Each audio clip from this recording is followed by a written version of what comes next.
Nous sommes le 28 juin et je vais regarder mon book haul de septembre 2018. Je m'y prends à l'avance, je crois me souvenir que c'est un énorme book haul, donc je ne voudrais pas être dans le désarroi, être désemparée quand septembre va venir et que je vais me rendre compte qu'il faut que je lise 15 livres. Donc c'est pour ça que je le fais. C'est donc, comme vous l'avez compris, une nouvelle édition du book haul check-in que je n'ai pas inventé, bien entendu, mais le principe c'est de regarder ces anciens book hauls. Donc moi c'est les book hauls d'il y a 2 ans, donc là ce sera celui de septembre 2018, puisque quand vous regarderez cette vidéo, je ne sais pas quand est-ce que ce sera, probablement octobre ou novembre 2020, oh mon dieu. Je vais regarder quels livres j'avais acquis et s'il en reste. Mon but est donc de les lire en fait. De les lire, c'est pour faire tourner un peu ma bibliothèque et qu'il ne reste pas des heures et des années. Voilà, c'est parti. Bonjour à tous, comment allez-vous? Bienvenue dans une nouvelle vidéo. Aujourd'hui on fait un haul, est-ce que vous voyez? Shameful Fate. On a Les Éveilleurs tome 2 de Pauline Alphen, je vous lis. J'ai aussi acheté le tome 3.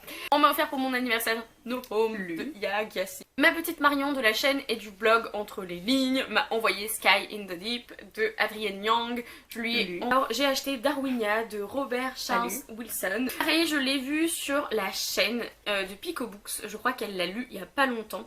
C'est Auprès de moi toujours de Kazuo Ishiguro. J'ai acheté Elantris de Brandon Sanderson et là pour seulement 1€.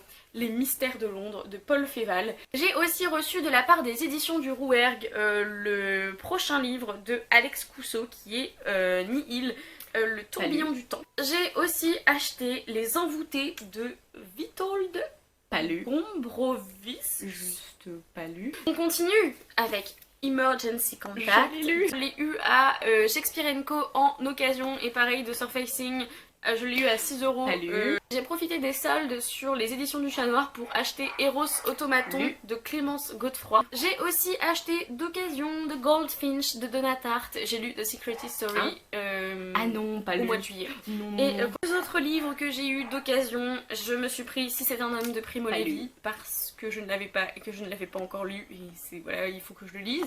Et je me suis pris La Mémoire des embruns de Karen Vigers, prix des lecteurs dans ma palle 2016, je ne sais plus de quoi ça parle. J'ai aussi acheté Véridienne de Chloé Chevalier parce qu'il me tentait à fond depuis 2-3 ans. Ensuite j'ai acheté Blackheart de Connie Willis qui a reçu le prix Hugo. J'ai acheté en occasion Le 4e mur de Sorge Chalendon. Une de mes meilleures amies m'a offert La Bibliothèque des cœurs cabossés de Katharina Bival. Les 2 derniers livres que j'ai à vous présenter, c'est Les putes voilées n'iront jamais au paradis de Shadort Jawan. Un des derniers livres que j'ai à vous présenter, c'est Reine du jour, non...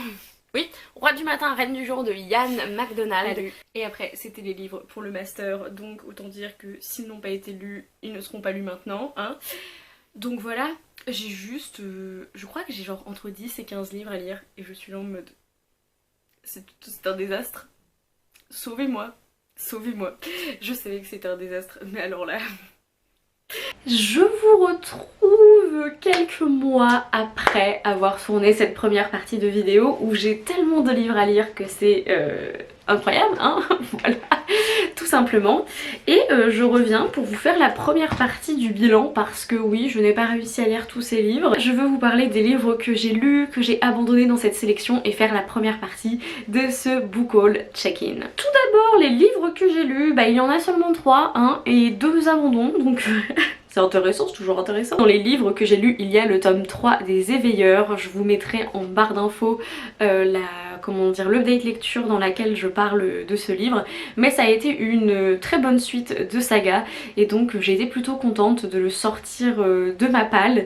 Et puis comme ça je suis à jour pour ce qui est des livres dans ma palle et voilà, des sagas dans ma palle. J'ai enfin sorti Nihil de Alex Cousseau et là par contre... Alors on est début décembre, je l'ai lu fin août et je n'en ai pas parlé sur Booktube parce que j'attendais de faire cette vidéo. Comment vous dire que c'était très étrange que quelques mois après je ne me souviens plus du tout, mais vraiment plus du tout de l'intrigue et que je me rappelle juste de la sensation étrange quand j'ai lu ce livre qui était vraiment bizarre et Et je dois dire que mon expérience de lecture a pas été folle, vraiment. Pourtant la plume d'Alex Cousteau j'aime plutôt bien. Il y a des trucs d'époque, genre des flashbacks et des mais en gros des trucs qui se sont passés dans le futur et qu'ensuite ils se passent dans le passé. Et en fait surtout c'était pour moi difficile de savoir où je me situais parce que pendant une bonne partie du livre je pensais que tous les événements se passaient ensemble alors qu'en fait pas du tout, il y avait différentes timelines. Donc j'ai été perdue la moitié du livre et j'ai trouvé vraiment que c'était confus. Peut-être que c'était parce que moi j'étais confuse, mais en tout cas c'était assez chaotique, voilà, je le dis. Et puis j'avais du mal à m'intéresser en fait à l'histoire. Peut-être parce que justement j'avais rien à quoi me raccrocher en fait, puisque le rythme, les différents points de vue, etc. j'avais l'impression qu'il n'y avait aucun rapport entre eux. Donc finalement ça a été un flop, mais lui par contre je pense que je l'avais laissé dans ma palle pendant aussi longtemps parce que je me doutais que ça n'allait pas forcément le faire et que ça allait être une lecture en demi-teinte. Ensuite on a ici Les Envoûtés de Witold Gombrowicz, et pareil j'en ai parlé en update lecture, je l'ai lu pour le Pumpkin Autumn Challenge et c'était une assez bonne lecture, même si voilà, il y avait des défauts, des qualités. En général c'était assez intéressant, même si pareil j'ai trouvé qu'il y avait un problème de rythme. Donc je suis contente de l'avoir sorti de ma palle. Malheureusement c'était pas le livre de l'année, c'était plutôt voilà, dans la moyenne on va dire. Mais je suis quand même contente de l'avoir sorti de ma palle puisque c'est un livre assez connu d'épouvante polonaise normalement. Donc je me suis dit que ça allait faire du bien de changer un peu de type de lecture. Et alors les deux livres que j'ai abandonnés The Surfacing de Cormac James, et là franchement je m'y attendais pas parce que je m'attendais vraiment à adorer ce livre et en fait pas à ce que ce soit un abandon, mais alors au bout de 30 pages je n'en pouvais plus. C'était écrit de manière d'un style auquel qui me rebutait complètement. J'étais révulsée, franchement je ne pouvais pas, physiquement pas continuer ce livre. Aussi je ne voyais pas vraiment où on allait vraiment. Bon peut-être qu'au bout de 30 pages vous allez me dire bah c'est normal, voilà, l'intrigue se met en place. Mais c'était long, et quand en fait les 30 premières pages n'arrivent pas à t'accrocher, mais vraiment pas, que tu es rebuté physiquement par le style de l'auteur, mais alors moi j'ai fait bon bah voilà quoi, non, je vais pas continuer. Et un autre livre que j'ai abandonné, c'est Les Mystères de Londres de Paul Féval. J'ai commencé à le lire, mais en fait je me suis rendu compte, en commençant à le lire vraiment, hein, juste le début, que je n'avais plus aucun intérêt pour ce livre. Mais c'est malheureux de dire ça, mais c'est aussi pour ça que je fais le book haul check-in en général.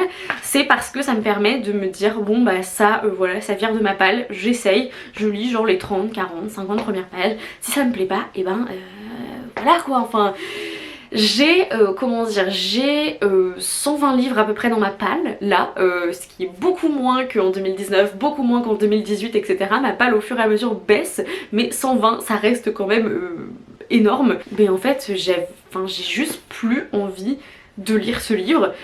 Et donc, voilà quoi, petit abandon aussi. Et puis, du coup, il me reste quand même pas mal d'autres livres à lire, hein. Vous allez vous dire, mais attends, tu nous fais le book haul check-in par partie 1.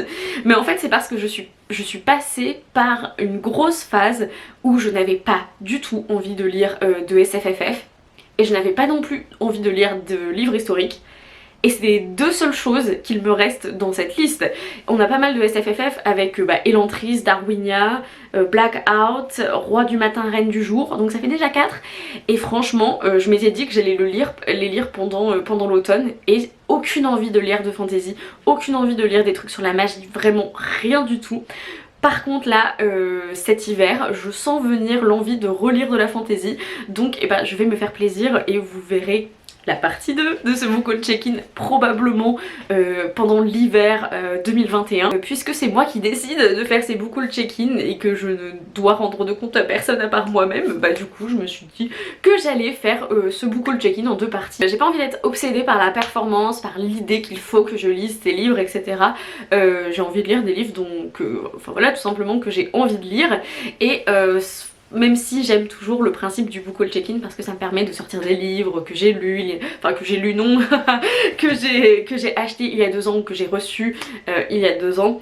Du coup c'est pas forcément toujours, ça correspond pas forcément au mood dans lequel je suis, puisque bien sûr le mood dans lequel j'étais quand je les ai achetés n'est pas forcément le même, hein, bien sûr, c'est ça le principe d'attendre 2 ans pour lire ces livres.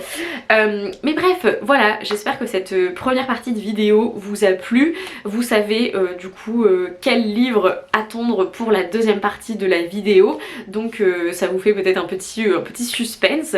Et puis dites-moi dans les commentaires du coup s'il y a certains de ces livres que je n'ai pas encore lus, que vous avez lus et que vous me recommandez vraiment à 200%, parce que peut-être que ça va me donner envie de me remettre à cette deuxième partie du book haul check-in. Donc voilà, n'hésitez pas à m'en parler dans les commentaires. En attendant une prochaine vidéo, lisez bien, amusez-vous avec vos lectures, prenez soin de vous et ciao!